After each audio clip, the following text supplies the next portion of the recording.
Yeah, now the Kingpin's supposed to be one of the most ruthless and powerful dudes, and she had his ass crying like a bitch on the ground. What did you do to my head? Get out of my head!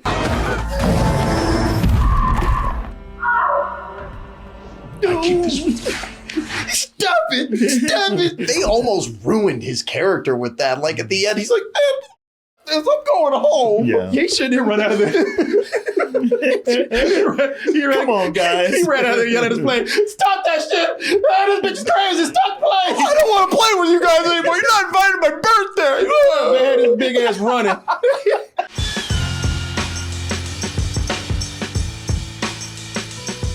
Join me for a night of sit-down comedy over at the Broadway Comedy Club March 15th. That's in New York, of course. We're going to be back in the Red Room.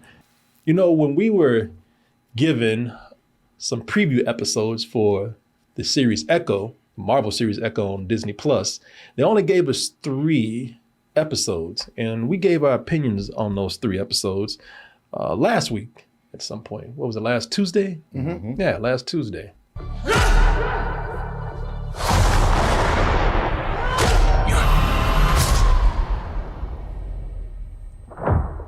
So, at the time of the review, I didn't feel comfortable really giving a whole full review or rating for this, even though I said for me it would be a high rental at the time because they only gave us 3 episodes. We had 2 more episodes left because when the show came out, they released all 5 episodes at one time. That's first for Disney Plus right there. You know, they're not like Netflix. They are usually weekly with their episodes.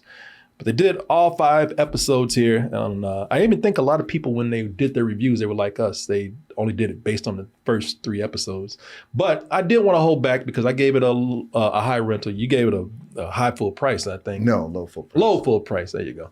Anyway, as you can see, big difference in opinions right here. What did you think about the first 3 episodes? First 3 episodes, I thought that the first episode moved very quickly. There is a lot that they do, and even some fan service that I felt was forced in there. Like Daredevil shows up in that first episode, and that's it. You know, he's hardly in there. And even right from the beginning, I was like, oh yeah, TVMA. It's like, this is some weak ass rated R BS, man. I thought that they were using that solely for marketing. The thing that I really give this credit for is just in those first 3 episodes, especially, I was like, wow, representation of people using sign language. That's really cool. And what's his name? Kingpin. He's awesome. Totally great always.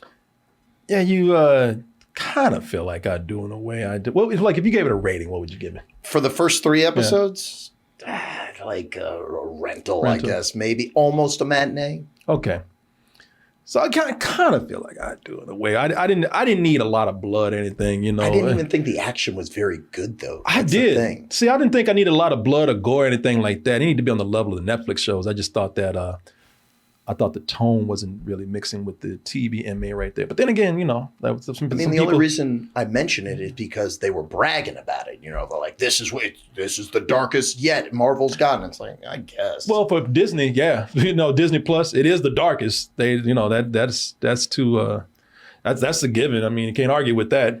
But I actually, though, I will say the 3rd episode I thought was the best one. The action scene in the arcade, I thought that there was like 80% of it was good, 20% not so much. But the way that they incorporated, you know, like the skee balls or like her ripping the guns out of the light gun game and then whipping people with it. Yeah. I thought that was all great stuff. Yeah, I thought that was pretty cool too.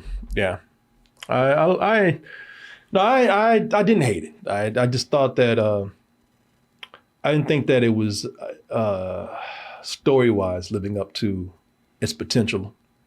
And that's the level where I thought like the TVMA came in, not because of violence or anything. I just thought they weren't doing a whole lot different from what they were doing for some of the other Marvel shows. But like I said, I wanted to give it the next 2 episodes to see how I felt about it. Now, I'm going to tell you how I felt about this, and I guess everybody will, since we all saw the last 2 episodes finally. And I'll tell you if I liked it better or not as much. But more important, I think that it'll be great to talk about what can Disney learn from releasing their first full TVMA show, you know, the darker, grittier show here. What can they learn from that? And what can they learn from just the release period of what they did with this? As we said, they released all 5 episodes.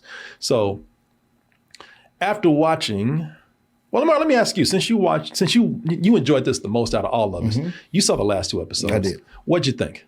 I like the last 2 episodes not as much. Really? As the 4th episode, I liked it almost as much as the others. The last episode, I didn't like. Yeah. Okay. That's it to me. It fell apart with that, and it did it in a typical Disney Plus kind of way, in a Miss Marvel kind of way.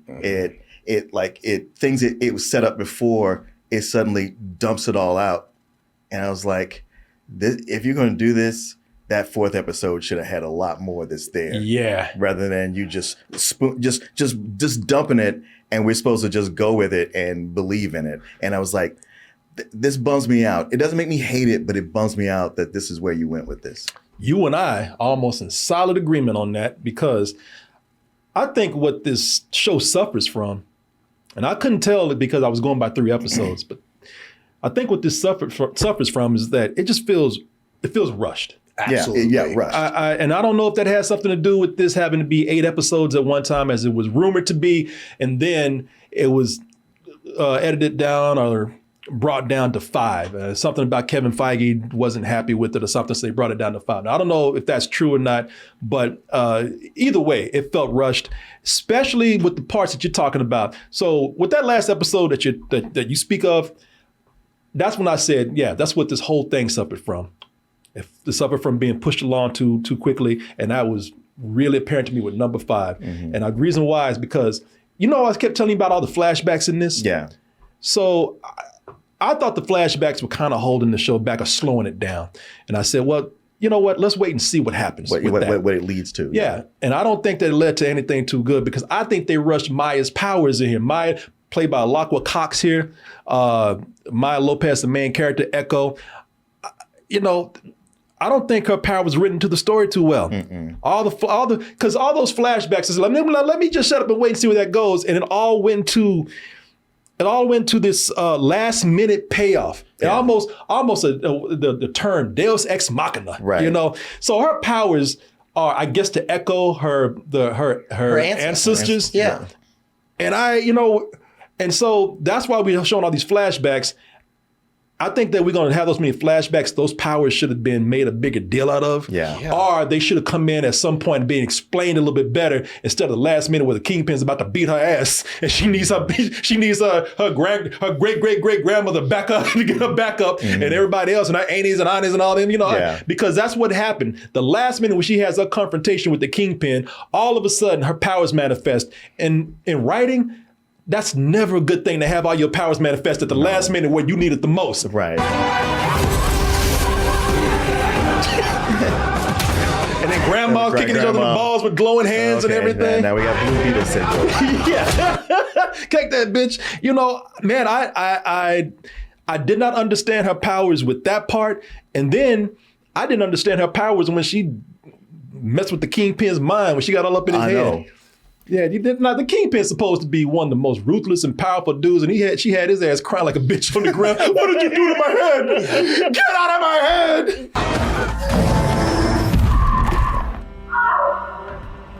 I keep this with you. Stop it! They almost ruined his character with that. Like at the end, he's like, I'm going home. Yeah. He shouldn't run out of there.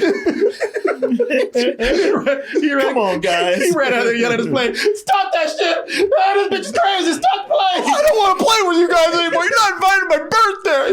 Man had his big ass running. Had his big ass on the ground crying and running, man. I was like, now that would have made sense how to understood her powers, because actually that would have been cool. This guy who has the most power and the most influence is incredibly strong because he's all muscle. To get inside of his head and turn his ass into a bitch right then and there, it would have been like, you know what? That's irony. That's cool. Yeah. But I don't understand what that was about. Yeah, it all happens within 7 minutes. And yeah, it's just not the way to do that. It needed another 1 or 2 episodes to bring this along. Yeah. And yeah, it's vague what her power set is.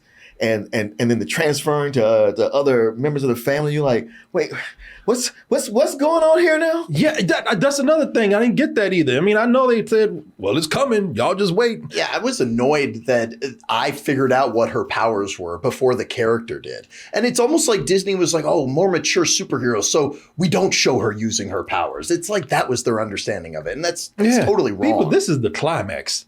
This is the wrong place to be pulling this bullshit, because not only that, but the whole fight scene itself was couldn't even measure up at all to the fight scene that we had before, all the fight scenes we had before. Now you're gonna set up the show with these incredible fight scenes, and then we're gonna get to this not only choppy but brief fight scene at the end. I was very disappointed with that, man. I tried. I waited. Like I said before we started, it turns into like a music video. Someone mentioned to me. Yeah, like they line dancing and everything. Yeah. They're all lined up together. That fight, the fight stuff that we saw at the beginning. Now, even I would agree with you on Daredevil that it was just more of a cameo. Even though Martin was right, they explained it, but it still seemed like a cameo. But it still was a great fight scene. Yeah, the first 2 or 3 episodes had incredible fights.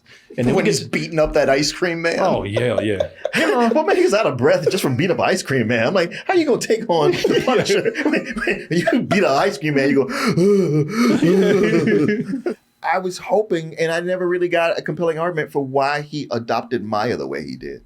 It's like he just pulled a Thanos with Gamora, but it was like, okay, but why? Yeah, I didn't really understand that either. I felt like the father had reached out or something. It's poor. That's what I was saying. Like the first episode, I mean, talked about how it's supposed to be 8 episodes or something like that. That first episode especially feels extremely truncated. Yeah. Like it feels like they are shoving in way too much and they're moving too quick. I thought that they could have had like a whole episode where she was a kid. Yeah. No, I think they should have done that. They should explain more between them two. I agree with you, Martin, on that.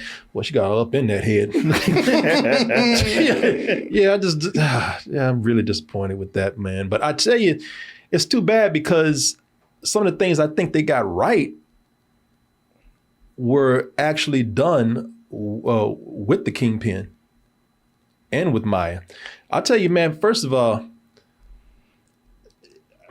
what really makes me disappointed with this is that they did the Kingpin so well, when he wasn't being a bitch right here like this, but they did him so well that I'm looking at this and thinking like, you know what, to hell with the Kang. Yeah.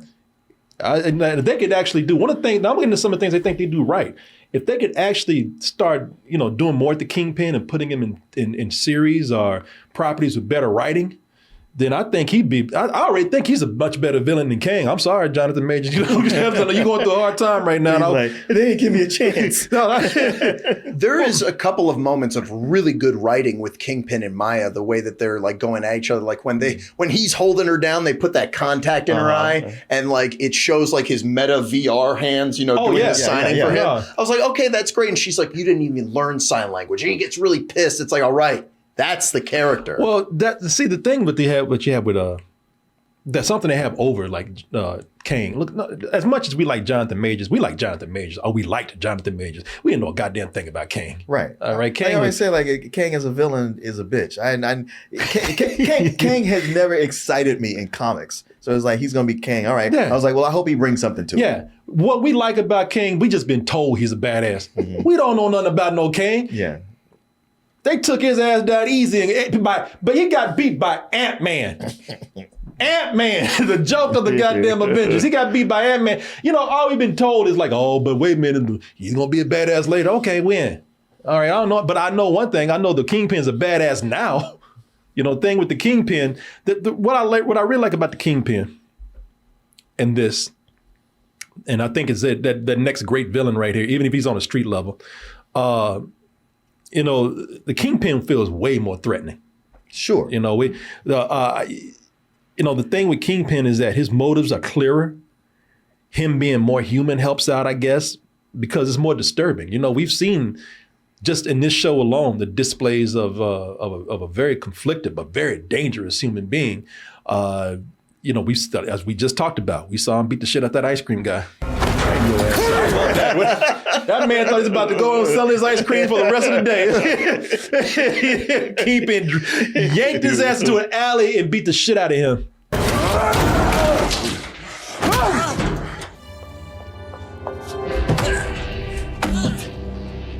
Okay then. I was about to explain myself, but I like the way this character is just more depth to him, man.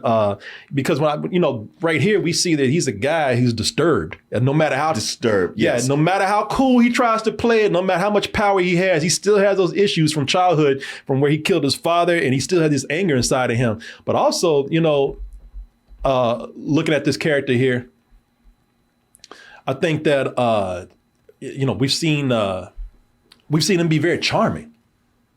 We've seen him like there are moments here where I thought like, man, he'd probably get me because I would fall for everything he's saying. You know what I'm saying? He's like, he's talking to Maya, trying to appeal to her. Yeah. When he's like, when he's about to kidnap and kill people, he's very like her family. Yeah. So I look at him and I'm thinking like, he would charm me into my death, man. I wouldn't know any better. I'd fall for everything he's saying. Also, he's very cold though. Man, I didn't expect that part where he killed that interpreter. Interpreter, I know. I'm like, Jesus. Yeah, I know. And like she knew. She's like, wait a minute. Yeah. She's like, I won't tell anybody. I thought that character was really interesting because like the actor was like, okay, I can't bring any emotion to this, but I have to like, have something behind like what I'm translating. But I was like, what is going to happen to her? It's like, all right, yeah, they kill her. Yeah, I did not expect that at all. And I felt bad. That part disturbed me, man. Right. Yeah. Right. When you think you're being charmed by the Kingpin, he does something like that. And he's not doing it just to be a dick. And it's like, well, I guess I see his logic. I don't think it's right. I mean, all his behavior is very controlled but volatile. Yeah. And even with talking with Maya, it's like, hey, I just want you to come back with me. It's your choice. I hope you show up. She ain't show up. Let's go get her ass. I'm gonna kill her grandmother. It's something where I think that that is the reason why I loved episode 4. Because episode 4, let me see here. Episode 4 was where you had the most here. I think this is a scene from episode 4, right before they kill the interpreter. This is from episode 4. This where they're having dinner. This part right here. Yeah. You're ready to move from the theoretical to the practical. You're dismissed. Boy, that poor interpreter. She walking away thinking, damn, I did a good job today. Shit, I'm about to get a raise. That is from episode 4, and it's scenes like that I thought, man, this is what the whole series should have been like in a way, because episode 4 had the most scenes between, I believe, Kingpin and Maya, or Echo. Yeah. And those were some great scenes, They too. were. I thought that the second dinner scene they had was a little bit heavy-handed. Like the whole thing where like dropping the knife and they like stopped to like show him handing her the knife, her pouring out the wine bottle. I was like, all right, I get it. It was lacking for me, I thought. Was that episode 4 or 3, though? I mean, No, 5. that was 4. That was 4? That was 4. I don't know. I like that stuff, And man. I hated the ending. Like where they started playing Going Down to the River to Pray, that song.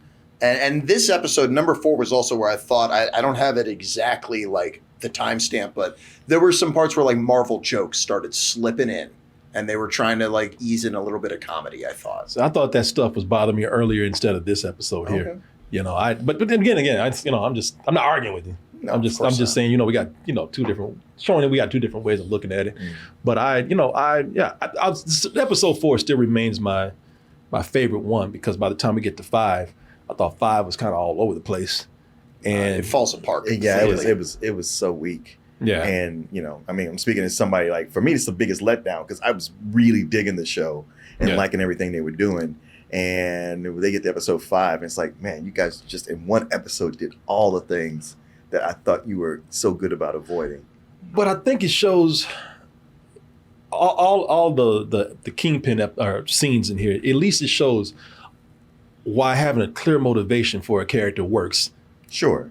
This character is a lot simpler than King in the best way, and I think a lot more people are excited about seeing what this character is going to do. You had you saw the stinger where he's going to be mayor and all that stuff, trying to be mayor of New York. These are clear motivations that we understand. And I think this is already resonating with people more than, this whole King dynasty of multiverse stuff that they got going on, even though this show has heavy flaws right here. I'll tell you this too. Also, the Spotlight series is a good idea, because the nice way for them to break away from all the typical Marvel stuff that we see. New York, dealing with this multiverse stuff. It gives us a chance to have a grittier look and feel from a time when everything was too colorful and things were jokey. And I think that they're moving along a good path with this. Even though I wasn't crazy about Echo, I think it's a good sign of good things to come from them if they keep doing this right here. Also, having more grounded stories is letting these actors perform. So I did, one of the things I did really like here, I did like the grandparents. Yeah. With Graham Greene, or is that his name? Yeah, Graham Greene. And the grandmother, I really liked them. And there were some good performances in here from some people. Some I didn't like so much, but most of them I did. Yeah. No, I like that we got a lot of that. As a matter of fact, when I think about it, it made me think of how I felt with Moon Knight, like how much I like something different, and it really focused on the acting and as well as the intrigue of it. But when you get to the last episode, it was more of but it is a superhero show, so we got to put that in there. It's like, did you have to though? Because I felt like we had a good thing going without any of that. Yeah. Because I know it's a Marvel superhero, but if it's going well without that, maybe skip it. Just let it be its own crime thing. I mean, we got the Kingpin, and we know Daredevil can show up later. So you won't have to put that there. Yeah, with the Kingpin and all that in there. Because before you said something earlier, you said this is really dealing with crime stuff, and at the end it's like, no, he's still some superhero shit. Yeah. That's why I'm looking forward to something like the Punisher. You listen, if Punisher gets superhero powers now, I'm done. Find out he got like shooting guns at his eyes. Yeah, he got rage powers, some shit. I was like, nah. He filled up his meter. Yeah, he started glowing and shit. That was one of the things about this was the first episode. By the end, like there's some characters they introduced that lead to nowhere, like the mortician that sews her up at the beginning. Mm-hmm. It's like this is starting to feel like a video game. Mm. But I mean, I think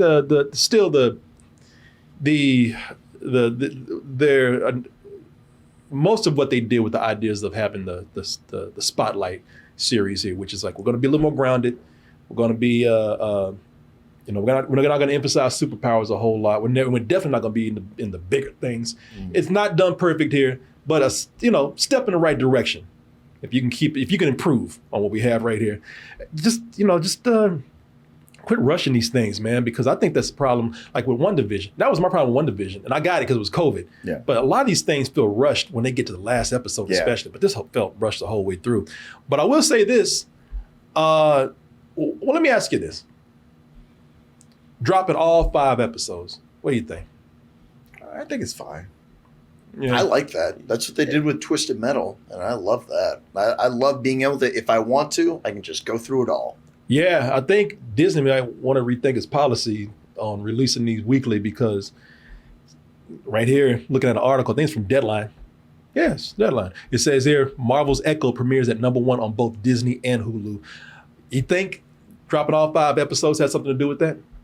Possibly. I mean, I didn't see all the ads for it being, the promotion for it being mature audience, but I'm sure that helped. I'm sure that helped a lot. And yeah, some people, if they find out they can watch the whole thing, they're like, oh, well, I'll sit down and do that.